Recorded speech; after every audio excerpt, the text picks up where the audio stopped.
Coach Emmanuel here of Uncharted Talents Sports, here today with another segment in regards to preparation for NCAA camps. As you know, pretty much every year for the last 3 years, I've been hitting the camp circuit with a few prospects, some and going to some official visits, like you see behind me, with the great Bradley Ilunga-Bisselele at Buffalo. Go Bulls! All right. So today I really want to tackle the topic around knowing your competition. When you know to camps, the thing you want to make sure is that you don't go blindfolded. Meaning, although you may want to bank on your talent, and by all means you can be confident, the thing I want to encourage you is to avoid being arrogant and foolish. In what sense? Not being aware of who you're getting stacked against when you go to these camps. All right. So the first thing you need to understand, especially if you are a class of 26, in this case, meaning you are a junior going into your senior year, okay, or even if you are a underclassman, you want to first understand that at whichever school you're going to attend the camps of, especially if you are a 26 attending camps, you have competitors who are attending and being paid for official visits with the school you are attending at your position. So you want to be mindful that these coaches, by default, if you're not on an official visit with them, you are not a priority for them. And that's okay because recruiting, although the closer you get to when you actually have to make a commitment, or if you're recruited or not, by the time of you have committable offers or not, yes, there's going to be a short period of time. It's going to look like a sprint, but for the most part, recruiting is a marathon. All right. So it's not because right now you're not a priority that you cannot become one, because there are a lot of factors that coaches don't control, including even the guys that they paid official visits for. Most likely, most of the guys that they have taken the official visits with will not necessarily all commit to them. They'll commit to somebody else. Okay. So that means you may still be in play come fall season, whenever they are still evaluating guys during their senior year or next fall, for the class of 27 that is gonna start becoming a bit more approachable, meaning the sophomores that will become juniors next fall. So you there's a chance that you could still land on a coach or coach's radars in order to still be evaluated for opportunities, even if you don't have offers right now. But you have to be mindful of your competition that is ahead of you. If you don't go there with that awareness, then you are pretty much blindfolded. That's number one. Number two, okay? Why am I on 24/7 sports right now? Is not all of the guys who are in play for the school that you're actually going to camp to, not all the guys are on OVs, meaning there will be guys already at camps or going to camps that have been offered by the school you're going to, but they have offers on the condition that they show up to camp and prove to the coaches what they are looking for. So, in other words, this is what I mean. Without you knowing, and somewhat me, although I can get intel, there will be players that will be a priority to evaluate, even though you're present among maybe 50 to 100 players at your position that will be in attendance. There will be guys that they said you need to come. If you show up, show this, show that, you will be a committable offer. So the second type of cat that's gonna take attention away from you is the guy who has been offered, that right now is fighting to turn that offer into a committable one. So let me give you an example. So I'm wearing the Buffalo hoodie today, right? Representing Buffalo. So let's go to see University of Buffalo for an instance, okay? So they're in the MAC, okay? Buffalo here, bam, okay. So they have zero commits at this juncture, but let's see who they've offered, okay? So here you have four quarterbacks that are class of 26, okay? Four quarterbacks, you have a few running backs, few committed elsewhere, some are not, okay? So the thing I would want to use 24/7 sport here is more so to maybe see, hey, if I'm a quarterback for the class of 26, is Jaron Mock going to the Buffalo camp? If so, when? Because you want to make sure that you know who you're competing against for attention. All right. So especially if Jaron Mock goes to the Buffalo camp and he's a legit 6'3", 190, because maybe the way they're gonna measure height, it could be 6'3" for real, or maybe a little under that, right? And it depends on when they see him physically, does he really fit the physical attributes that they're looking for to recruit out of high school? But maybe you are matching that or beating that. So you want to make sure to be aware that a Jaron Mock could be there, and also take the time to look at his tape. If you're a quarterback, what is he showing on his tape that you're not showing? And maybe that's an opportunity for you to reshuffle your tape. So to give you an example, so anyways, I'm not going to go fully in terms of like looking at his old tape and whatnot, but let's look at a few sequence.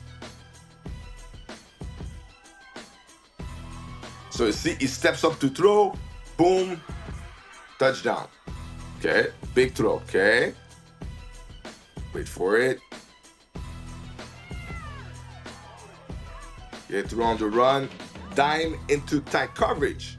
So those are some of the abilities that I can see right away why Jaron Mack is someone that could be coveted, because he makes, you know, really good plays even in hard circumstances. So I can see right off his first two plays why Buffalo could be wanting to recruit him, right? So you have to ask yourself now, whether you're quarterback or different position, do you even show plays that have a certain degree of difficulty for the position you're playing? I'm not saying to seek that difficulty, but it's a byproduct of where you are at development wise for your position whenever and it can also be a reflection of the what are you doing with the type of competition you could be facing. Because if now digging deeper, we see that a Jaron Mack is actually playing against stiff competition in his state, then that's even more credibility when he makes those plays. Versus if you make those type of throws versus maybe competition that is not as verified, but it's still going to be a point where like, okay, but you're still making those sort of tough plays instead of being a quarterback who only completes balls when your receiver is wide open or as a distance between he and the defender. So that's why you have to know what does your competitor bring that maybe you're not showing, so that maybe you can reshuffle your tape. All right. But also another thing too is you want to make sure who you're gonna need to steal reps against. Meaning, be friends probably with that whoever it is that you've scouted, that is gonna go at the dates you're gonna go at whichever camp. Be friends with them when you go there, but be competitively friendly with them, right? But also be a student of the game. See what are their habits when you go there, because their habits are giving them something that you probably don't have right now. So you don't want to be so blinded by your own desire to have the feeling of be offered that you forget that you are supposed to be a student of the game. No matter what, you have an incentive, unconditional of receiving offers or not, to actually know your craft. But one way to know your craft is to know your competition. All right.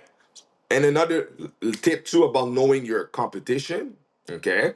Let's say you are a quarterback again, That means you're gonna be part of pass shell situations. So why not know who are the top receivers that are gonna attend that camp that probably have been offered by said school? Make sure that you get reps with them. But also, another thing too is who are the top DBs or cornerbacks that are gonna be there? Or if you're a running back, who's the top linebacker is gonna be there? Because you're gonna have 7-on-7s against these cats, and like a school like Buffalo, what they do is that they actually have a drill to kind of simulate how well you are able to make tackles in space versus running backs in a kind of run game type of simulation. So you want to make sure to be able to know who you're going against, whether it's who you're going to be with in some, drills, um, or who you're going to go against. Even if you're offensive line, who are the who are the top edge players, pass rushers that are gonna be there, or the top defensive tackle. And same way for defensive linemen, who are the top O linemen that are gonna be there. So you can kind of get an idea of, let's say I go to offensive tackles, okay? A guy here, 6'5", 315, another one 6'7", 300. Ask yourself this. In your own league as a defensive lineman, when was the last time you went against a quality O lineman who's around those size to know how to maneuver against them? Especially if they come with a certain type of athleticism that maybe is not that frequent in your state or in your province, then why not study how they're moving to get ahead on who you're going to face in one-on-one pass rush situations? Knowing your competition. Knowing your competition. So I hope this segment helped you to understand that when you go to camp, it's business. You have to know your competition. You have to know who you're going against. You can't go blindfolded just because you want someone to believe on your talent, because you want that offer or those offers. Yes, offers are a dream that can change the trajectory of your life and your family's legacy. But don't get it twisted. It is something that is to be earned, not just beg for. And the way you avoid being in that entitlement trap is by understanding who you're going against. And that's why with Uncharted Talents Sports, we're making those videos so that you don't take the process for granted in terms of the NCAA recruiting, because it is a process. There are different ways to obtain it, or to obtain what you want, but it doesn't mean that you have to go about it without the right information. And then one of the last thing you want is to take the process for granted just because we're seeing guys posting that they get offered left and right on Twitter X. That means you have to be next because you're a good player. You have to layer those notions a little deeper, and that's what we're trying to help you and your parents to figure out. So I hope this helped. Leave a comment and review wherever we leave this video. Follow our channel on YouTube, Uncharted Talent Sports channel. Follow us on Twitter X. All right. Share with your friends, share with your family, and I hope this helps.